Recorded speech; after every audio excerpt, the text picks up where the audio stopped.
रवि, हमारे साथ इस वक्त बॉलीवुड के super duper hit singer Daler Mehndi जुड़ रहे हैं। और दलेर मेहंदी जिन्होंने कल ट्वीट किया, कंगना के समर्थन में खुलेआम आए और साफ तौर पर उन्होंने आवाज बुलंद की और ट्वीट करते हुए लिखा कि कंगना को अगर सुरक्षा दी जाती है तो आखिर कांग्रेसियों को मिर्ची क्यों लगती है। दलेर पाजी, बहुत स्वागत है आपका। सबसे पहला और संक्षेप में छोटा सवाल कि कंगना को धमकाया जाता है और कंगना इस चुनौती को एक्सेप्ट करते हुए कहती हैं कि मैं मुंबई आ रही हूं क्योंकि मुंबई किसी के बाप का नहीं है। अगर वो जाती हैं फिर धमकाया जाता है। जब केंद्र सरकार उनको सुरक्षा मुहैया कराती है तो तमाम लोगों को मिर्ची लगती है। सर, ये मिर्ची लगने की वजह क्या है? आखिर क्यों उनको परेशानियां हैं? दलेर पाजी। मैं तो देखिए जो बात ये कहना चाहता, सबसे पहले तो मैं पूरे भारत को और भारत जितने भी देखने वाले दर्शक हैं, सबसे पहले मैं इस बात की बधाई देता हूं कि एक युग पुरुष जो कि सबसे बड़ा काम हुआ है वो ये हुआ कि जो राम मंदिर बना मोदी जी की वजह से। मैं मोदी जी को बहुत बहुत बधाई देना चाहता हूँ। बात करना चाहता हूँ कंगना जी की कि ये जो बात है कि मैं देखता आ रहा हूँ कि एक पहली बात आप कहते हैं कि लड़कियां हमारी सब प्रिय हैं, हम बेटियां हमारी सबकी साझी हैं। तो मैं कंगना रनावत जी का फैन नहीं हूं, मैं कोई उनके मूवी वगैरह नहीं देखता हूं, लेकिन मुझे इस बात का बहुत दुख हुआ कि अगर उनको एक वुमेन को अगर सुरक्षा दी गई है तो उसके लिए इतनी चिल्लाहट, इतना रोना धोना किस बात का?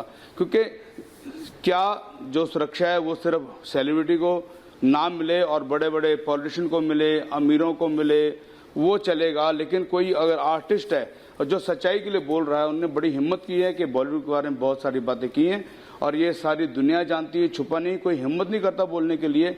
और मुझे इस बात का बहुत दुख था और इसलिए मैंने ये साझा किया है कि ये बहुत गलत है और ये क्यों लोगों को मिर्ची लग रही है। और खास करके इनको बोलने से पहले अपनी जुबान को संभालना चाहिए कि हम किसी बेटी को, माँ बहन को कुछ वर्ड बोल रहे हैं अगर ऐसे, तो ये हमारे लिए बहुत शर्मनाक है। इसलिए मैं पूरा उनके साथ हूं और ये बहुत बहुत अच्छा। बिल्कुल। लेकिन दलेर जी, आपने क्या किया? आपने जो वो ट्वीट किया था, मैं पढ़ रहा था, उसमें आपने लिखा कि बहुत सारे कांग्रेसी ऐसे हैं जिनको कोई खतरा नहीं था लेकिन सालों तक सिक्योरिटी लेते रहे।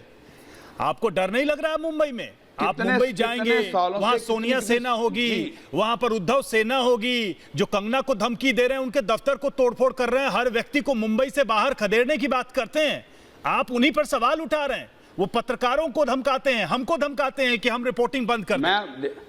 मैं देखिए क्या होता है कि लोग बड़े नाम की आड़ में जो छिटपुटिये लोग होते हैं वो ऐसा कार्य करते हैं। और मुझे नहीं लगता कि जो बड़े नेता, जो बड़े लीडर होते हैं वो कभी भी ऐसा कदम उठाएं।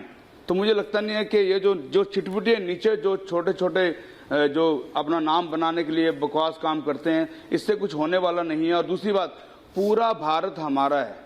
आप कह रहे हैं मैं मुंबई जाएं, महाराष्ट्र जाएं, साउथ जाएं, नॉर्थ जाएं, क्या है, जहां मर्जी जाएं, हमारा इंडिया है और हर जगह हम लोग सुरक्षित हैं। हम लोग, हमारी हिम्मत होनी चाहिए हमें जाने की। और ये बात से मैं तो बिल्कुल डरता नहीं हूं इस बातों से, और ना ही मैं ये किसी कहना चाहता हूं। लेकिन सर, आपको एक लगता नहीं कि बॉलीवुड में और राजनीति में एक पूरा गिरोह है, एक लॉबी काम कर रही है, एक पूरी सक्रियता के साथ जो जनता की मुहिम को दबाने का काम कर रही है। हम सुशांत सिंह राजपूत को अगर न्याय दिलाने की बात कर रहे हैं, कंगना उसमें समर्थन करती हैं, तो आखिर लोगों को परेशानी क्या है? ये मुंबई जो वहां पर पुलिस है, मुंबई पुलिस पर सवाल उठाया जाता है। अगर महाराष्ट्र सरकार पर सवाल उठाते हैं तो कंगना रनौत को दबाया जाता है। परेशानी कहां है सर? तकलीफ किस बात की है? क्या सच्चाई बाहर सामने निकल कर नहीं आनी चाहिए? मैं ये बात कहनी चाहता हूं कि अब ये दुनिया सारी बात सुन ले। ये भारत जो है वो भारत वो नहीं रहा है। ये नया इंडिया है और ये मोदी जी का नया इंडिया है। इसमें ये चोर बाजारी जो करेंगे वो नहीं चलेगी। कोई किसी को धमकी दे नहीं सकता है। मुझे लगता है कि अब ये लोग जितनी मेरी बातें सुन रहे हैं, इस बात को सुन के अपने कान खड़े कर लें कि ये न्यू इंडिया है, न्यू भारत है। यहाँ पर सिर्फ सच्चाई और सच्चाई की ही जीत होगी और जो बोलेगा, गलत बोलेगा, उसे बख्शा नहीं जाएगा। और रही बात हम लोगों की, हम लोग संत भी हैं और सिपाही भी हैं। बिल्कुल। तो इस बात से बिल्कुल डर के रहना, सोचें कि हम लोग चुप करके बैठ जाएं। बिल्कुल। और आप तो कलाकार हैं। जो आपकी बात है आप खुल के बोलें, आप तो कलाकार हैं, कलाकार दिल के सच्चे होते हैं, जो दिल में बात होती है वही बात उनके जुबान पर होती है। आप सीधी और सपाट बात कर रहे हो, शायद यही बात बहुत सारे लोगों को नागवार गुजरे। बहुत बहुत शुक्रिया हमसे जुड़ने के लिए, हमसे बातचीत करने के लिए आपका और अपना समय देने के लिए।